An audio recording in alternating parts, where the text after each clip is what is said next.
ने अपनी पार्वती को समझाना प्रारंभ करा, पार्वती तो ये पत्तियां जो चढ़ा रही है, ये पत्तियां शिव जी को नहीं चढ़ती। देख, शंकर भगवान को करोड़ों का धन चढ़ा दो, शिव स्वीकार नहीं करते। शंकर भगवान को करोड़ों की जायदाद चढ़ा दो, शिव स्वीकार नहीं करते। शिव को केवल एक बेलपत्र चढ़ा दो तो करोड़ों के धन से बड़ी धन संपदा एक बेलपत्र में होती है। तो पार्वती जी ने पूछा, मां वो बेलपत्र कैसी होती है? मां वो बेलपत्र है कैसी?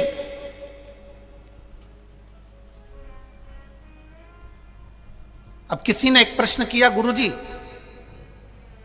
पार्वती जी के नयन अश्रु से बेलपत्र बनी है। तो ये तो तुमने पार्वती जी के जन्म के बाद की कथा सुनी है, पर बेलपत्री का जो जन्म है, बेलपत्र का जो प्रागट्य है, ये पार्वती मैया से पहले जो माता उमा हो गई, जिनका विवाह भगवान महेश के साथ में हुआ, वो माता उमा के समय की ये बेलपत्र है। आप सोचो, 50 जन्म पहले माता पार्वती के, 50 जन्म पहले माता उमा का जन्म हो चुका था। इतने जन्म पहले की ये बेलपत्र है।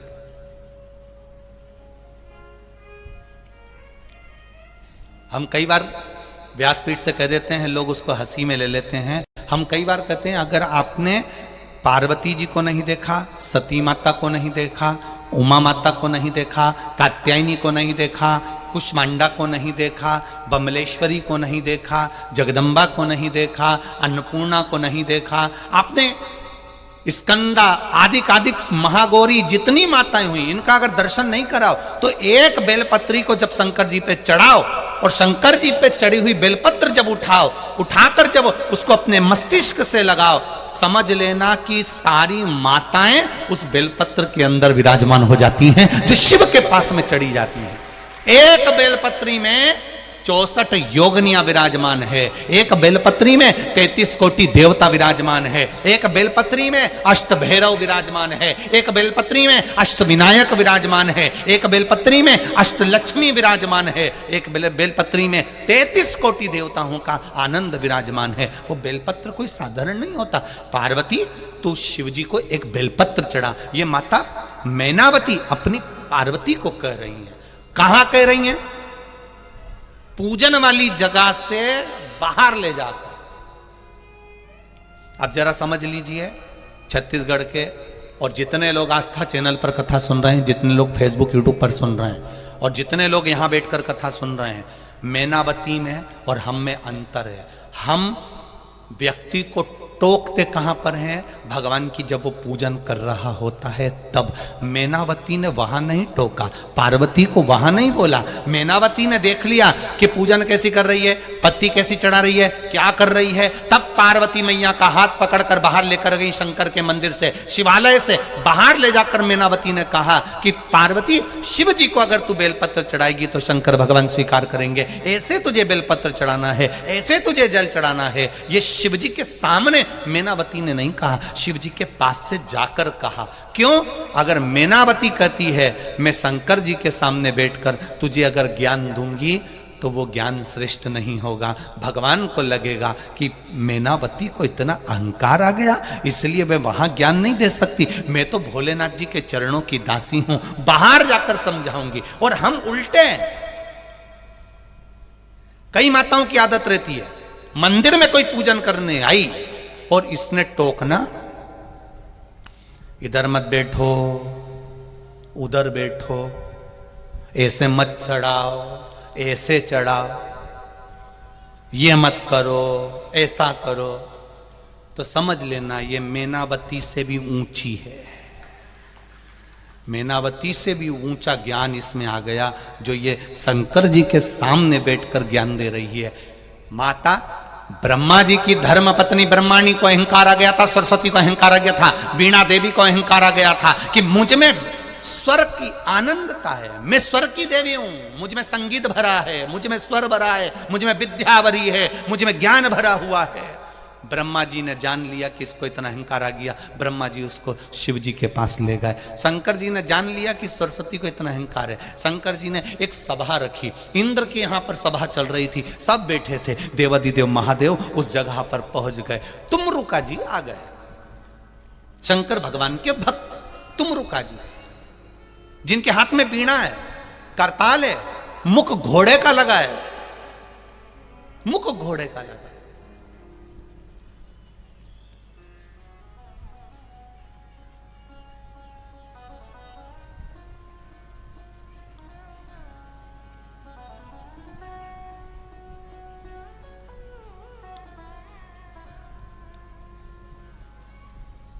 और जब मुख घोड़े का लगा हुआ है, वो तुमरुका जी केवल भजन गाते गाते आ रहे हैं, केवल भजन, केवल नाम जाप करते करते आ रहे हैं।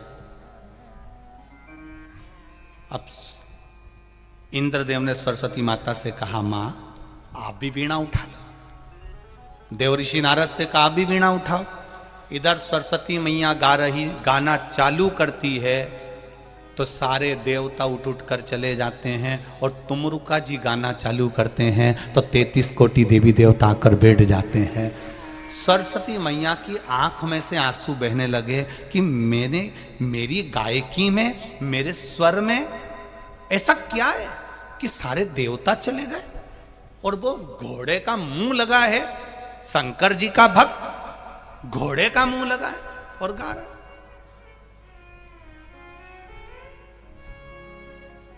कितना भाव। एक जगह पे मीराबाई गा रही थी, मीराबाई भजन गा रही थी, तो वहां पर तानसेन निकल कर जा रहे थे, स्वर के सम्राट। तानसेन ने सुना मीराबाई गा रही है तो तानसेन को बड़ा दुख हुआ।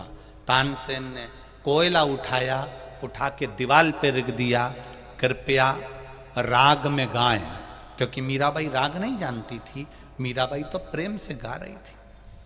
तानसेन ने दीवाल के ऊपर लिख दिया, कृपया राग में गाएं। मीराबाई भजन गाकर उठी, जो देखा तो दीवाल पर लिखा था कृपया राग में गाएं। तो मीराबाई ने पूछा, ये किसने लिख दिया?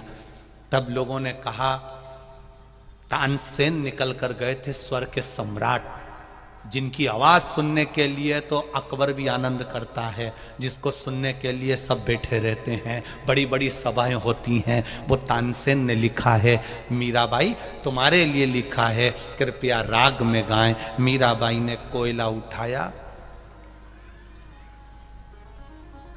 जहां लिखा था राग, उसके आगे लिख दिया अनु। क्या लिखा? जम के बोलो जरा, अनु। अब क्या हो गया? वो अनुराग। अब उसका पूरा पढ़ो, कृपया, बोलो बोलो बोलो, अनुराग में गाएं। तानसेन वहां से निकलकर फिर गया तो उसने देखा कि यहां पर मैंने लिखा था कृपया राग में गाएं, तो ये अनु किसने लिख दिया? तो क्या मीराबाई ने लिखा है। तानसेन मीरा के पास गए, मीरा मैंने तुझे राग गाने के लिए बोला और तूने अनु लिख दिया। मीराबाई कहती है, तानसेन तुम गाते हो अकबर को प्रसन्न करने के लिए, राजा को प्रसन्न करने के लिए, मीरा गाती है गिरधर को प्रसन्न करने के लिए। राजा राग देखता है और भगवान, बोलो रे छत्तीसगढ़ वालों, अनुराग देखता है। भगवान कभी राग नहीं देखेगा, भगवान अनुराग देखेगा। भगवान को नहीं चाहिए तुम्हारी राग वाग, रख लो तुम्हारे पास। रात को माताएं और ये छोरा हो, ये नवयुवक छोरे और बूढ़ी बूढ़ी माताएं रात को जब गाती हैं, उनको देखने लायक है। डोकरी उनके मुंडा में दांत नहीं, और भजन ऐसा गाए, ऐसा गाए, और छोरा उन भी ऐसी ऐसी चिल्लाए, हार हार। उधर से छोरे चिल्लाए, इधर से डोकरी होन गाए, और ढोलक पीट पीट के, इनके हाथ देखो तो ऐसे दुबरे पतरे, और ढोलक ऐसी पीट रही कि मां पीटे तो अंदर आवाज जाए, ऐसा भयंकर।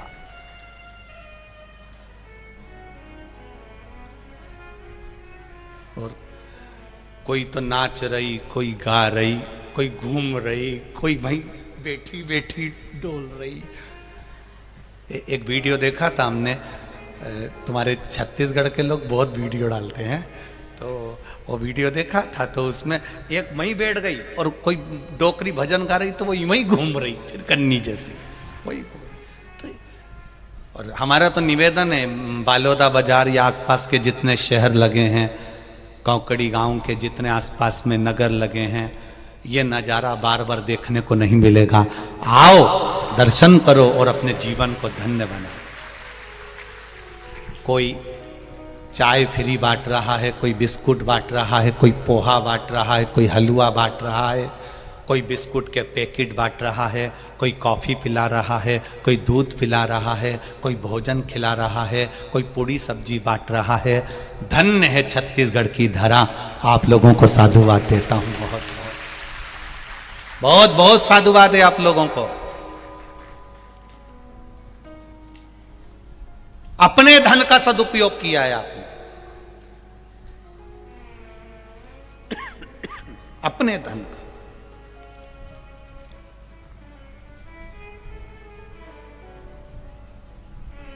ये छत्तीसगढ़ के लोगों ने जो खिलाने की जो आदत डाली है, लोगों को खूब प्रेम देने की आदत डाली है, ये कहीं उस परमात्मा की कृपा से प्राप्त हुआ है और उसको आनंद के साथ जनमानस तक पहुंचना चाहिए। इसीलिए तो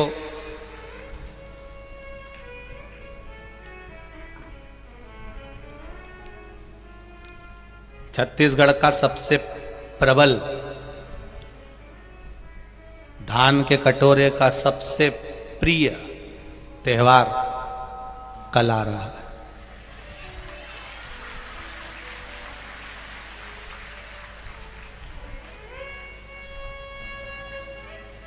क्या बोलते हैं?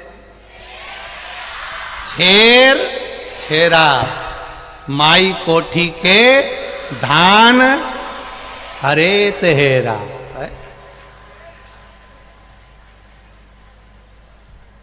छेर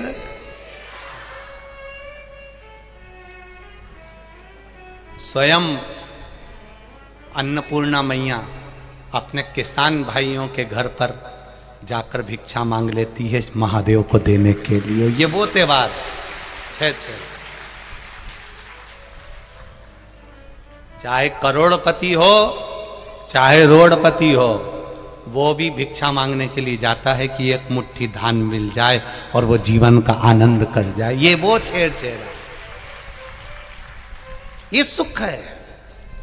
तो कितना सौभाग्य मिला है आप लोगों को कि ये धान का सदुपयोग करने का, सदुपयोग करने का। और इसके बाद में जहां कथा है परभणी में 13 तारीख से 17 तारीख तक शाम को 4 बजे से 7 बजे तक, परभणी वालों को भी कहना चाहूंगा, ये मौका 5 दिन कहीं ना कहीं तुम्हारे भाग्य का था, इसलिए कहीं भोलेनाथ को कुछ कृपा करना होगी। परभणी में कोई ना कोई ऐसा शिव भक्त होगा जिसके कारण परभणी को ये 5 दिन की कथा मिली। 13 से 17 तक भंडारे खूब चलाओ, आए हुए भक्तों का खूब आदर करो, खूब प्रेम से खिलाओ। चाहे अग्रवाल समाज हो, महेश्वरी समाज, ब्राह्मण समाज, दर्जी समाज, धोबी समाज, जो समाज है सब लग जाओ। किसी के आदर में कमी ना रहे, क्योंकि शिव महापुराण में कोई साधारण मनुष्य नहीं जाता। शिव महापुराण की कथा सुनने के लिए स्वयं मेरा महादेव पार्वती को लेकर आता है। यहां पर सुनने वाला केवल एक मनुष्य नहीं है, कथा सुनने जितने लोग पंडाल में बैठे हैं वो केवल मनुष्य नहीं है, शंकर के हैं, शंकर के प्रिय हैं।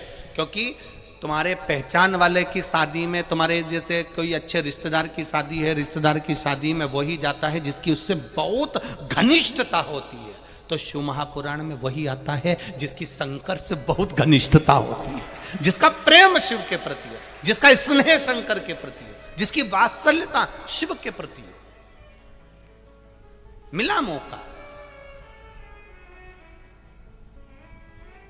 कल किसी ने एक मैसेज करा था, गुरुजी आपकी सब कथा 1 बजे से आती है, 2 बजे से आती है, 11 बजे से आती है, कभी 10 बजे से आती है। अब की बार की कथा जब माघ के महीने में चालू हो रही है और वहाँ चल रही है परभणी में, तो शाम को 4 से 7 क्यों दिया?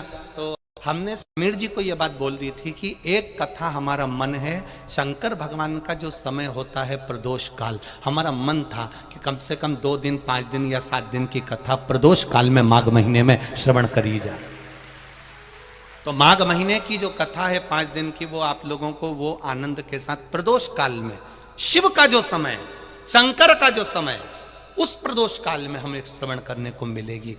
तो पूरे माघ महीने का फल तुम्हारी झोली में आकर रखा जाएगा। इसलिए उस कथा का समय लिया है शाम, प्रदोष काल का समय 4 से 7 का। भक्ति का बल बढ़े, विश्वास बढ़े।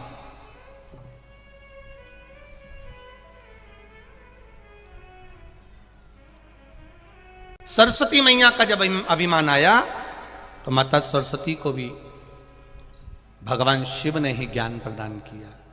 बहुत ध्यान देना इस कथा में। अगर शिव मंदिर में कोई पूजन कर रहा है, शंकर जी के मंदिर में कोई अनुष्ठान कर रहा है, आपको आता है, आप महाज्ञानी हैं, आप विद्वान हैं, आप बहुत बड़े आचार्य हैं, आपके पास में बहुत विद्वत्ता बड़ी भरी हुई है, तो भी हमारी शिव पुराण कथा कहती है आप कितने बड़े भी विद्वान बन जाओ, पर किसी का अनुष्ठान चल रहा है, कोई कुछ बोल रहा है, कोई कुछ बता रहा है, उस जगह पर अपने को कभी गलती नहीं छाटना। अगर बोलना है तो बाहर निकलकर उसको बुलाकर बोल दो कि तुमने ये गलती कर दी है, तुमने ये गलती करी है, उसको बाहर निकाल के बोलो।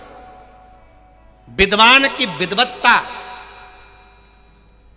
एक श्रेष्ठ विद्वान की विद्वत्ता वो नहीं होती कि भगवान के सामने, सबके सामने आप बैठ कर किसी व्यक्ति का अपमान करो, ये विद्वत्ता नहीं कहती है। पार्वती की माता, पार्वती जी की माता जी मैनावती ने पार्वती जी का हाथ पकड़ा। 5 वर्ष की माता पार्वती जी, और बाहर ले जाकर कहती हैं कि शिव जी को अगर तुम्हें चढ़ाना तो बेलपत्र चढ़ाना, भगवान शंकर का श्रृंगार ऐसे करना, भगवान शिव को तुम ऐसे सजा देना, भगवान शंकर को ऐसे जल चढ़ा देना, भगवान शंकर को ऐसे दूध चढ़ा देना, भगवान शंकर को ऐसे धतूरा चढ़ा देना। ये माता मैनावती अपनी पुत्री पार्वती जी को समझा रही, अपनी पार्वती को कह रही, शिव जी के सामने नहीं कहा, भगवान शंकर के सामने नहीं कहा।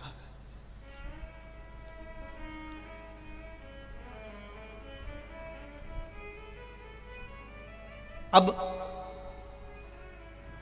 जैसा माता जी ने समझाया था मैनावती ने, वैसा वैसा माता पार्वती पूजन करना प्रारंभ कर दिया। अब पूजन कर रही माता पार्वती।